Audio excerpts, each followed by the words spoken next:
Chapter 16 of The Hero by W. Somerset Maugham. The tension between James and his parents became not less, but greater. That barrier which, almost from the beginning, they had watched with pain rise up between them now seemed indestructible. And all their efforts only made it more obvious and more stable. It was like some tropical plants which, for being cut down, grew ever with greater luxuriance. And there was a mischievous devil present at all the conversations that made them misunderstand one another as completely as though they spoke in different tongues. Notwithstanding their love, they were like strangers together. They could look at nothing from the same point of view. The Parsons had lived their whole lives in an artificial state, ill-educated as most of their contemporaries in that particular class. They had just enough knowledge to render them dogmatic and intolerant. It requires a good deal of information to discover one's own ignorance, but to the consciousness of this, the good people had never arrived. They felt they knew as much as necessary, and naturally on the most debatable questions were most assured. Their standpoint was inconceivably narrow. They had the best intentions in the world of doing their duty, but what their duty was they accepted on trust, frivolously. They walked round and round in a narrow circle, hemmed in by false ideals and by ugly prejudices, putting for the love of God unnecessary obstacles in their path, and convinced that theirs was the only possible way, while all others led to damnation. They had never worked out an idea for themselves, never done a single deed on their own account, but invariably acted and thought according to the rule of their caste. They were not living creatures, but dogmatic machines. James, going into the world, quickly realised that he had been brought up to a state of things which did not exist. He was like a sailor who has put out to sea in an ornamental boat, and finds that his sail is useless, the ropes not made to work, and the rudder immovable. The long, buoyant wind of the world blew away like thistledown the conventions which had seemed so secure a foundation. But he discovered in himself a wonderful curiosity, an eagerness for adventure which led him boldly to affront every peril. And the unknown lands of the intellect are every bit as dangerously fascinating as are those of sombre fact. He read omnivorously, saw many and varied things. The universe was spread out before him like an enthralling play. Knowledge is like the root of a tree, attaching man by its tendrils to the life about him. James found in existence new beauties, new interests, new complexities, and he gained a lighter heart and above all an exquisite sense of freedom. At length he looked back with something like horror at that old life in which the fetters of ignorance had weighed so terribly upon him. On his return to Little Primpton, he found his people as he had left them, doing the same things, repeating at every well-known juncture the same trite observations, their ingenuousness affecting him as a Negro, civilised and educated, on visiting after many years his native tribe, might be affected by their nose rings and yellow ochre. James was astounded that they should ignore matters which he fancied common knowledge, and at the same time accept beliefs that he had thought completely dead. He was willing enough to shrug his shoulders and humour their prejudices, but they had made of them a rule of life which governed every action with an iron tyranny. It was in accordance with all these outworn conventions that they conducted a daily round, and presently James found that his father and mother were striving to draw him back into the prison. Unconsciously, even with the greatest tenderness, they sought to place upon his neck again that irksome yoke which he had so difficultly thrown off. If James had learned anything, it was at all hazards to think for himself, accepting nothing on authority, questioning, doubting. It was to look upon life with a critical eye, trying to understand it, and to receive no ready-made explanations. Above all, he had learned that every question has two sides. Now this was precisely what Colonel Parsons and his wife could never acknowledge. For them, one view was certainly right, and the other as certainly wrong. There was no middle way. To doubt what they believed could only be ascribed to arrant folly or to weakness. Sometimes James was thrown into a blind rage by the complacency with which, from the death of his nescience, his father dogmatised.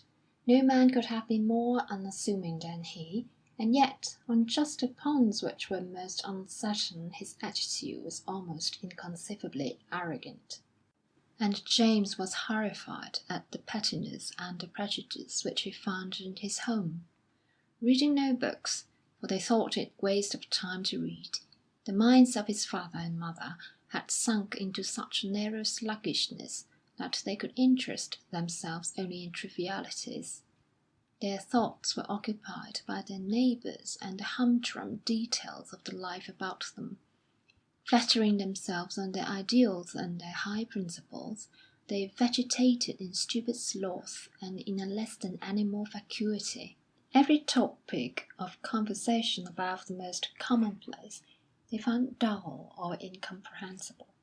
James learned that he had to talk to them almost as if they were children, and the tedium of those endless days was intolerable.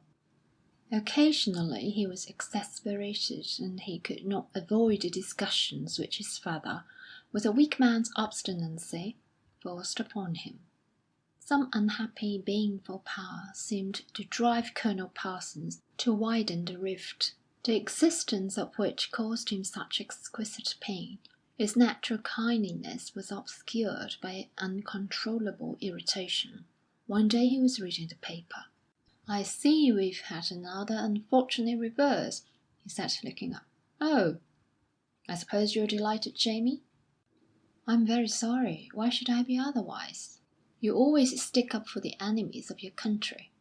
Turning to his brother-in-law, he explained, "James says that if he'd been a Cape Dutchman, he'd have fought against us."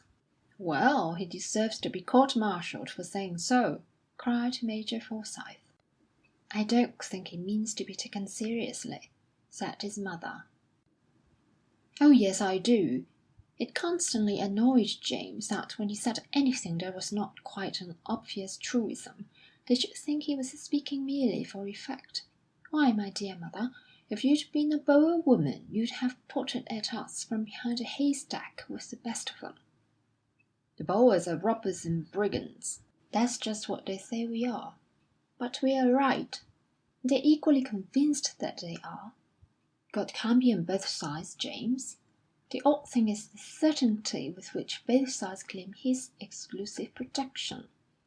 I should think it wicked to doubt that God is with us in a righteous war," said Mrs. Parsons. "If the Boers weren't deceived by that old villain Kruger, they'd never have fought us." "The Boers are strange people," replied James.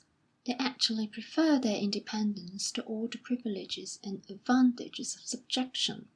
The wonderful thing to me is that people should really think Mr. Kruger a hypocrite, a ruler who didn't honestly believe in himself and in his mission would never have had such influence.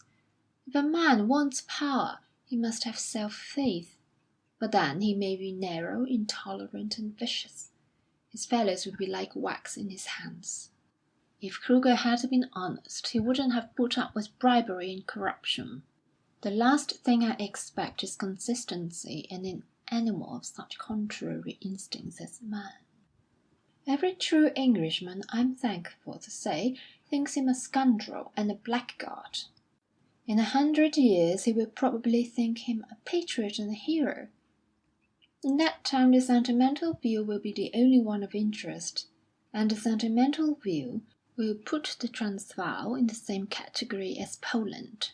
You're nothing better than a pro-Boer, James." "I'm nothing of the kind.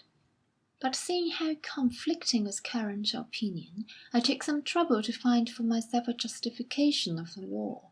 I couldn't help wondering why I went and killed people to whom I was personally quite indifferent. I hope because it was your duty as an officer of Her Majesty the Queen." "Not exactly. I came to the conclusion that I killed people because I liked it." The fighting instinct is in my blood, and I'm never so happy as when I'm shooting things. Killing tigers is very good sport, but it's not in it with killing men. That is my justification. So far as I personally am concerned, as a member of society, I wage war for a different reason. War is the natural instinct of all creatures. Not only do progress and civilization arise from it, but it is the very condition of existence. Men, beasts, and plants are all in the same position.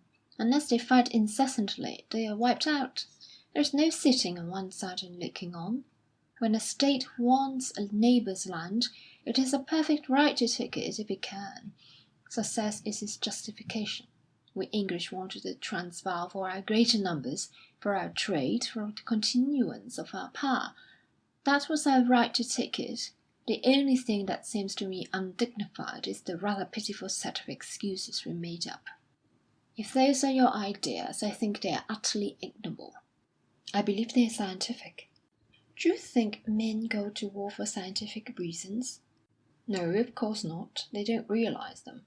The great majority are incapable of abstract ideas, but fortunately they're emotional and sentimental, and the pew can be gilded with highfalutin. It's for them that the Union Jack and the honour of old England are dragged through every newspaper and brandished in every music hall. It's for them that all these atrocities are invented, most of them buncombe. Men are only savages with a thin veneer of civilization, which is rather easily rubbed off, and then they act like Red Indians. But as a general rule, they are well enough behaved. The Boer isn't a bad sort, and the Englishman isn't a bad sort, but there's not room for both of them on the earth, and one of them has to go. My father fought for duty and honour's sake, and so fought his father before him. Men have always fought really for the same reasons, for self-protection and gain, but perhaps they have not seen quite so clearly as now the truth behind all their big words. The world and mankind haven't altered suddenly in the last few years.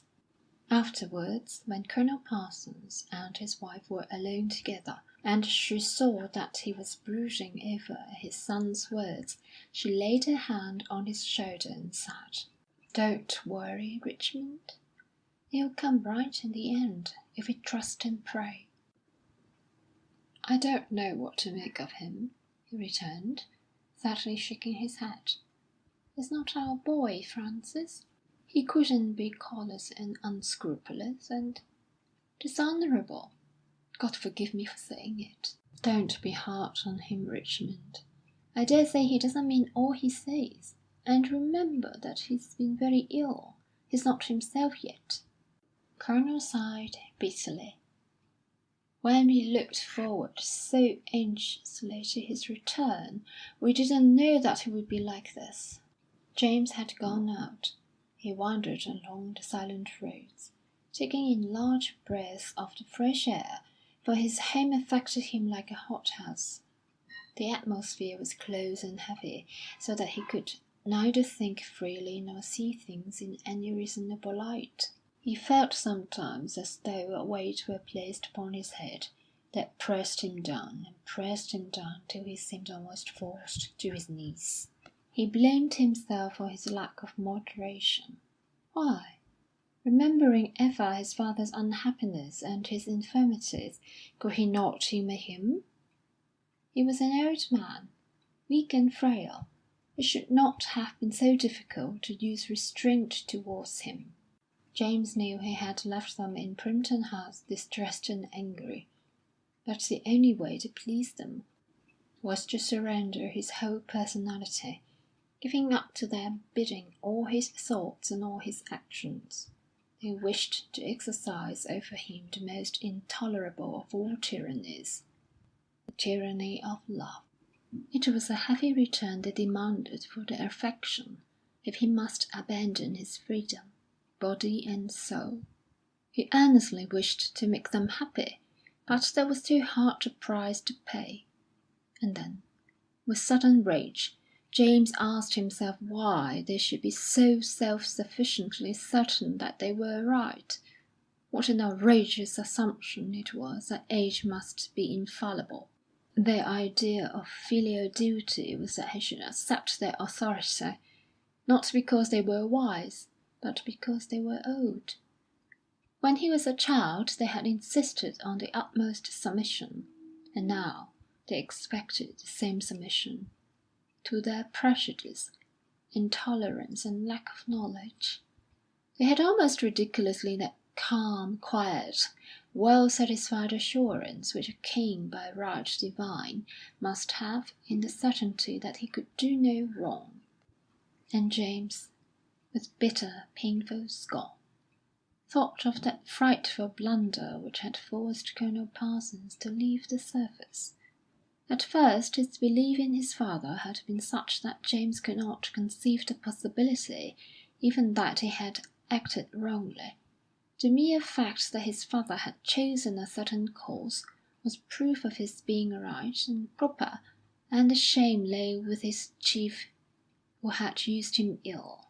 But when he examined the affair and thought over it, the truth became only too clear. It came to him like a blow, and for a while he was overcome with shame. The fact was evident at last, only too evident. His father was incapable of command. James was simply astounded. He tried not to hear the cruel words that buzzed in his ears, but he could not help it. Imbecility, crass idiocy, madness. It was worse than madness. The folly of it was almost criminal. He thought now that his father had escaped very easily. James hastened his step, trying to rid himself of the irritating thoughts. He walked along the fat and fertile Kentish fields, by the neat iron railing with which they were enclosed. All about him was visible the care of man. Nothing was left wild. The trees were lopped into proper shape, cut down where their presence seemed inelegant, planted to complete the symmetry of a group. Nature herself was under the power of the formal influence, and flourished with a certain rigidity and decorum. After a while the impression became singularly irksome. It seemed to emphasise man's lack of freedom, reminding one of the iron conventions with which he is inevitably bound. In the sun, the valley, all green and wooded, was pleasantly cool. But when the clouds rolled up from the west heavily, brushing the surrounding hills, the aspect was so circumscribed that James could have cried out as with physical pain. The primness of the scene then was insufferable. The sombre, well-ordered elms, the meadows so carefully kept, seemed the garden of some great voluptuous prison, and the air was close with servitude. James panted for breath. He thought of the vast distances of South Africa, bush and prairie stretching illimitably, and above the blue sky, vaster still. There, at least, one could breathe freely and stretch one's limbs. "Why did I ever come back?" he cried.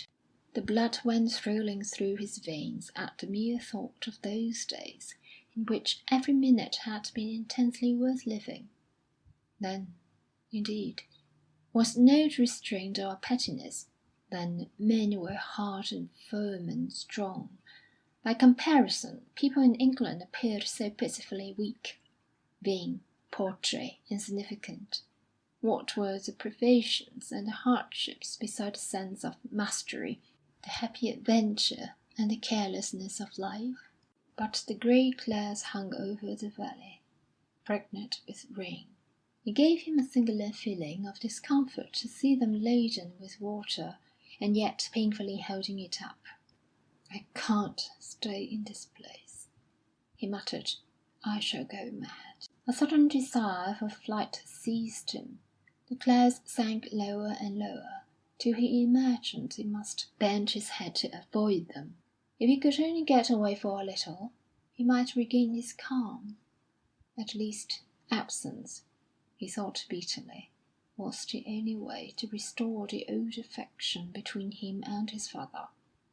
He went home, and announced that he was going to London. End of chapter 16.